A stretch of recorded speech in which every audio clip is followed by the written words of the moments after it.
لیکن اگر کوئی خداوند خدا کے پاک روح پر الزام لگائے گا اور اس کے خلاف کفر بکے گا، نہ اس جہان میں معاف کیا جائے گا، نہ اگلے جہان میں معاف کیا جائے گا۔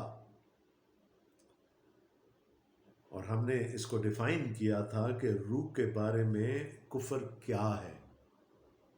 دل میں کچھ اور ماننا اور زبان سے کچھ اور کہنا۔ دل میں وہ یہ جانتے تھے کہ خداوند یسوع مسیح جو کچھ کر رہے ہیں یہ روح القدس کے زیر اثر ہے، لیکن زبان سے وہ یہ کہتے ہوئے جھجک رہے تھے، اور اس پر خداوند یسوع مسیح نے ان کی تنبیہ کر دی۔ اور پھر خداوند یسوع مسیح نے کہا بی ویری کیئرفل، جو کچھ کہتے ہو وہ عدالت کے دن تمہارے خلاف گنا جائے گا۔ کوئی بھی نکمی بات جو تمہارے منہ سے نکلتی ہے اس سے تم قصوروار ٹھہرائے جاؤ گے۔ اب یہ ساری باتیں چل رہی ہیں تو بعض فقیہ اور بعض فریسی جو اس ہجوم میں ہیں، جنہوں نے کہ اب خداوند یسوع مسیح کو قتل کرنے کا بہانہ بھی ڈھونڈنا شروع کر دیا ہے، وہ کیا کہتے ہیں؟ اس پر بعض فقیہوں اور فریسیوں نے جواب میں اس سے کہا، اے استاد، ہم تجھ سے ایک نشان دیکھنا چاہتے ہیں۔ We want to see a sign, a miracle۔ دیکھیں، ابھی تک جب ہم مقدس متی کے انجیلی بیان کا مطالعہ کر رہے ہیں تو ہم نے خداوند یسوع مسیح کا طریقہ کار، اس کی خدمت کا جو موڈس آپرینڈی ہے، اس کو جان لیا ہے۔ خداوند یسوع مسیح پہلے تعلیم دیتے تھے اور پھر اس تعلیم کو آتھینٹیکیٹ کرنے کے لیے وہ معجزے کیا کرتے تھے، وہ لوگوں کو شفا دیتے تھے، وہ مردوں کو زندہ بھی کیا، انہوں نے بدروحوں کو بھی ڈانٹا۔ So it was the method of Jesus that he would always teach. He would proclaim the gospel, he would proclaim the word of God, and then if it was needed, he would authenticate it, his own teaching, with miracles and wonders. اب دیکھیں، تعلیم، خداوند یسوع مسیح نے ہمیشہ تعلیم کو فوقیت دی۔ خداوند یسوع مسیح نے ہمیشہ خدا کے کلام کو فوقیت دی۔ ہاں، معجزے بھی ضرور کیے، اس لیے کہ اس کو بھیڑ پر ترس آ جاتا تھا۔ اس نے اس لیے بھی معجزے کیے کہ لوگ یہ مان لیں کہ وہ جو اس کی تعلیم ہے وہ واقعی خدا کی طرف سے ہے۔ اس لیے خداوند یسوع مسیح نے بہت سارے معجزات بھی کیے۔ اب تعلیم جو ہے it's very natural, the teaching, the preaching, it's very natural. The word of God is very natural. It is here in our hands. لیکن معجزہ کیا ہوتا ہے؟ معجزہ ایک سپر نیچرل تھنگ ہے۔ It's not natural, it is supernatural. وہ مافوق الفطرت ہوتا ہے۔ معجزے کی ایکسپلینیشن نہیں دی جا سکتی کہ یہ کیسے ہو گیا، because it is some thing beyond the nature.